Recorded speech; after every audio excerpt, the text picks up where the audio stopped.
This is called a bloody mess. You got to know how to calculate this. This is the hidden secret to your revolving debt. I did a webinar this week where I just beat revolving debt up. I had some people email me, they went and paid their cars off the next day. Somebody emailed me, a few people.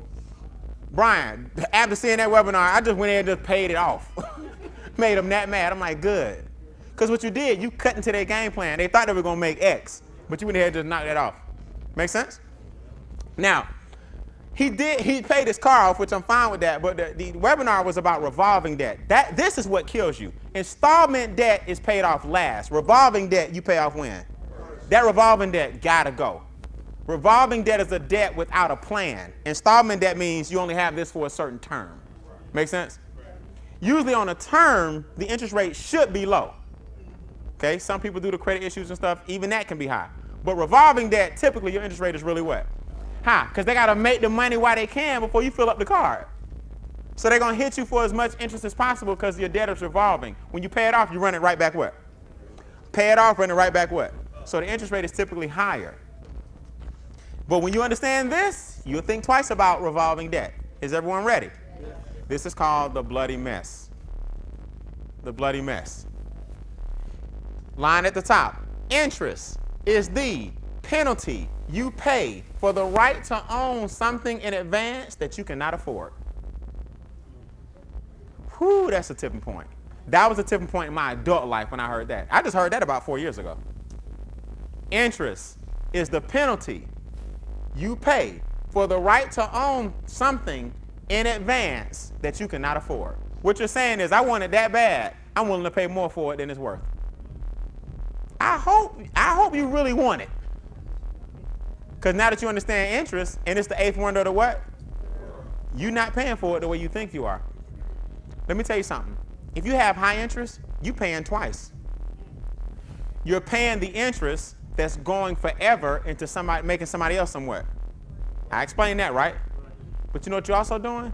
The interest that went into making somebody else money is called lost opportunity cost. That's the money that you're not investing. So they hit you twice. Because if that interest, making compound interest or money for them, was making compound for you, that's why interest is the worst thing in the world on revolving debt, because it's a double whammy. They making money and you bleeding. That's why I got all those emails. Brian, I went ahead and just paid it off. I'm like, thank you. But your revolving debt got to go, man. You got to get pissed about this. Here we go. The bloody mess. You owe $5,000 on a credit card. Is that a balance that you think most Americans, did I exaggerate?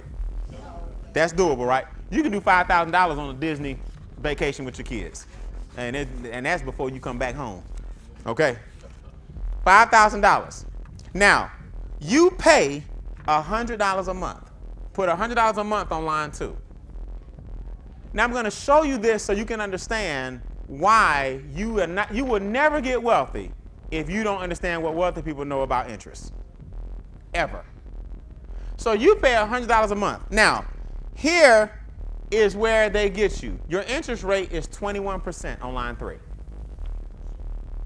21%. People say, what? Yes. And there's people out there getting more than that. 29, 26, 21%. Now, here's the magic. Line 4. Your monthly rate equals 21% divided by 12.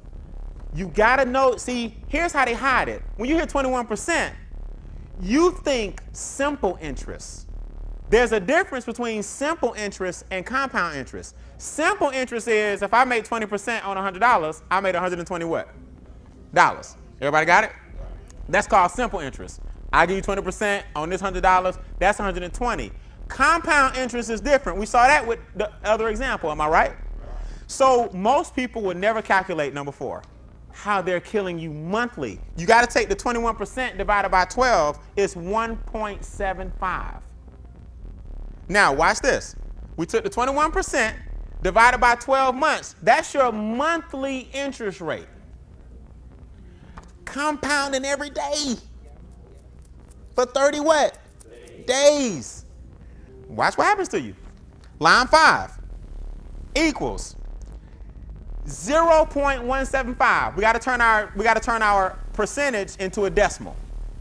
Y'all remember that back in school? You got to move it two to the left, right? 0.175. This is how you calculate your interest payment on line what? 5. You multiply the interest payment times the balance, which is $5,000. Your interest payment is $87.50. Because you got a balance of how much on number one? 5,000. So you got to take the 1.75, flip it into a decimal, so you can multiply 1.75 times what? 5,000.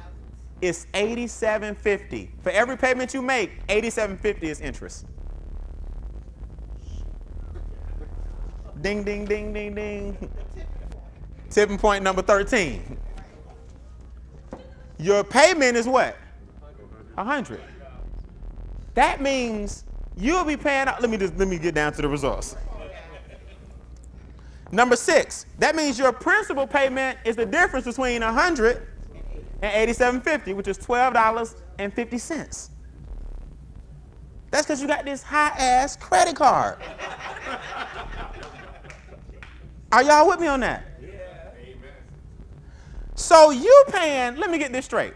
I want you to understand what the bank is saying. You give me 100, and I'm going to give you back $12.50 till you pay me $5,000. Hear that verbiage. You give me 100, and I'm going to give you back $12.50 until you pay me $5,000 in $12.50 increments. That's what interest is. Line 7. Your reality is $5,000 divided by $12.50 equals 400 months. 400 months. See how they get you? They give you the months. So we got to divide the months on line 8 by 12 to get 33 years. It's called your sentencing. That's why I coined it that way. You got to take the number of months that you're paying the $12.50 divided by 12 so you can get a real picture of how long it's going to take you to pay this card what? Off. Line 8 is 400 months divided by 12 equals 33 years. Now, watch this. This way they just give you life right here. Line 9. Your bank earns $87.50 times 400, which equals $35,000. Off of what? $5,000. That's your credit card balance. That's what you're doing. And let me tell you something. It's people out here with 5 cards. Just chipping on each one, trying to maintain. Newsflash.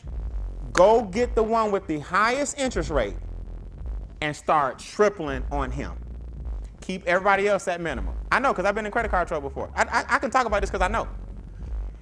You take the one that got the highest interest, you triple on him, give everybody else just what they're asking for till you can get over there. Does that make sense? But as long as you're doing what they're asking, they already figured out what they're going to make what? Off you. You can't pay the minimum balance on all your cards. One of them has to get doubled and tripled every month. Then you snowball his freedom when he's free to the next one with the highest what? Balance. Interest. Right. Go with the interest rate. People say, Brian, this was higher. That's how they get you. Kill the interest. We'll get to the highest balance if we snowball the ones that are killing you monthly. We're eating to the 5,000 when we start giving him $890 a month because we took care of the other 4. Does that make sense? Yeah. Let me tell you something. Why don't they teach you this in school? I don't know. Your finance professor up there talking about the bell curve, supply and demand, right? The theory of decreasing responsibility, all of this, and won't show you how the cards at the front table on campus will financially ruin you at 18. It's real.